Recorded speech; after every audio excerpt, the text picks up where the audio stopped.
Israel और Gaza का जो युद्ध है वो किस तरह से भीषण होता चला जा रहा है।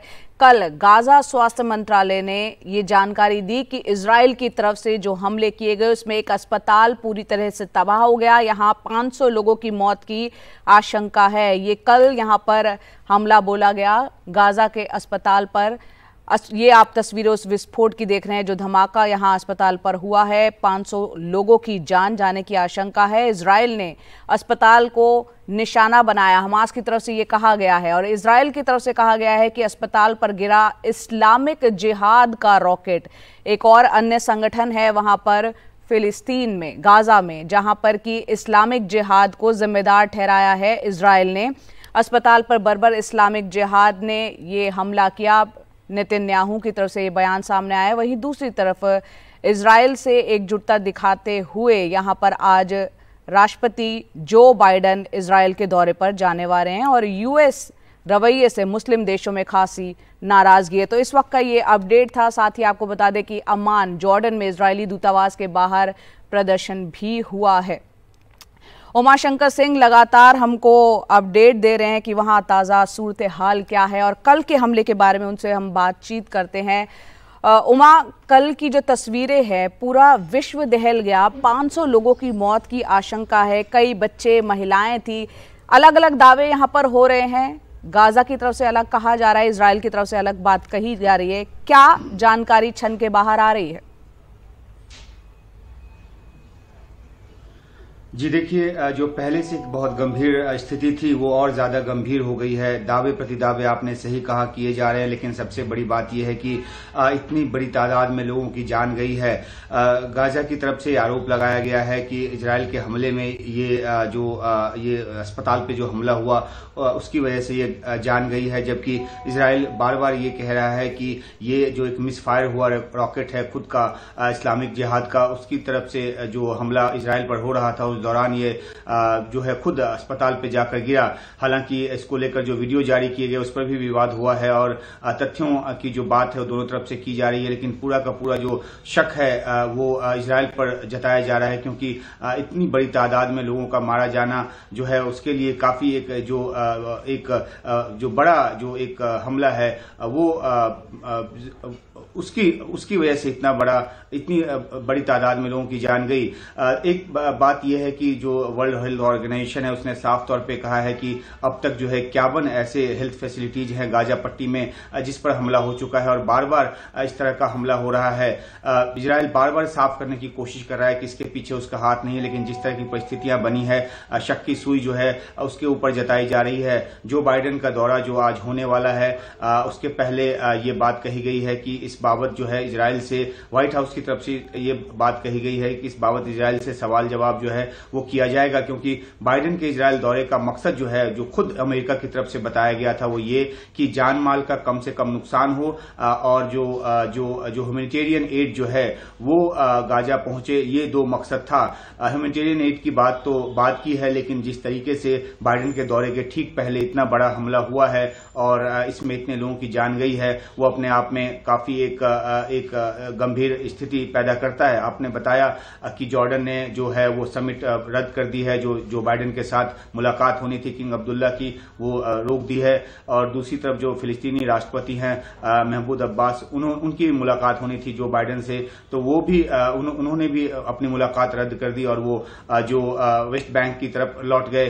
तो एक जो कूटनीतिक स्तर पे कोशिश हो रही थी कि किस तरीके से जो इस पूरे सिचुएशन जो 7 अक्टूबर के हमले के बाद से जो स्थिति बनी है उसको थोड़ा डिफ्यूज किया जाए और गाजा में जो जरूरतमंद लोग हैं जिन तक जरूरी जो सामान है वो नहीं पहुंच पा रहा, उसकी सप्लाई के लिए बात आगे की जाए। और साथ ही साथ जिस तरह से सिविलियंस की मौत हो रही है वो हमले की जद में आ रहे हैं गाजा पट्टी में खासतौर पे, उसको रोका जाए। तो इन सब बातों पे बात आगे बढ़ते उसके पहले ही ये बड़ा जो हमला है वो हो गया है और 500 से ज्यादा लोगों की इसमें जान गई है। तो इसको लेकर दुनिया में काफी कठोर प्रतिक्रिया हो रही रही है। ईरान जो है उसने उसकी तरफ से कहा गया है टाइम इज ओवर। पहले ही ईरान की तरफ से कहा गया था कल कि वो प्रीएम्प्टिव एक्शन जो है वो लेगा।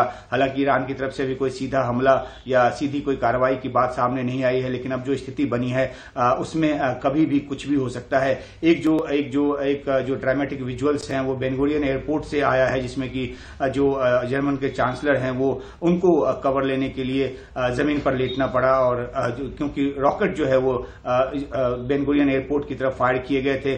तो कई स्तर पे कई जो कोशिशें हैं वो हो रही थी। उस बीच में ये बड़ा हमला, उसको लेकर आरोप प्रत्यारोप, ये अपने आप में स्थिति को और गंभीर कर रहा है। अब जो स्थिति किस तरह से आगे बिगड़ती है, और दूसरी तरफ नजर इस बात की भी को लेकर भी है कि हिजबुल्लाह जो कि पहले से काफी आक्रमण कर रहा है इजराइल पर, और इजराइल जो है उसका जवाब दे रहा है। तो इस एक घटना के बाद जिसने दुनिया को एक तरह से हिला के रख दिया है, इतनी बड़ी तादाद में लोगों की मौत, अब देखना है कि जो प्रतिक्रियाएं हैं वो किस रूप में, सैन्य रूप में सामने आती हैं। अभी तो कूटनीतिक रूप में कई तरह की प्रतिक्रियाएं देखने को मिल रही हैं। बिल्कुल, यहाँ पर उमा ये भी समझना चाहेंगे कि एक इंटरनेशनल ह्यूमैनिटेरियन लॉज नाम की चीज़ होती है। जिस तरह से गाज़ा पर लगातार हमले हो रहे हैं और इजराइल जिस तरह से पूरी नाकेबंदी, उसकी सीलबंदी कर रहा है, ह्यूमैनिटेरियन जो लॉज है उसकी खुलेआम अनदेखी हो रही है। और यहाँ पर दूसरी तरफ यूएई और रूस ने यूएन की आपात बैठक बुलाई है। सब कुछ धराशायी होता हुआ नहीं दिख रहा कि शक्तिशाली का बोलबाला, सर्वाइवल ऑफ द फिटेस्ट जिसे कहते हैं, वो यहाँ पर साफ तौर पर दिख रहा है।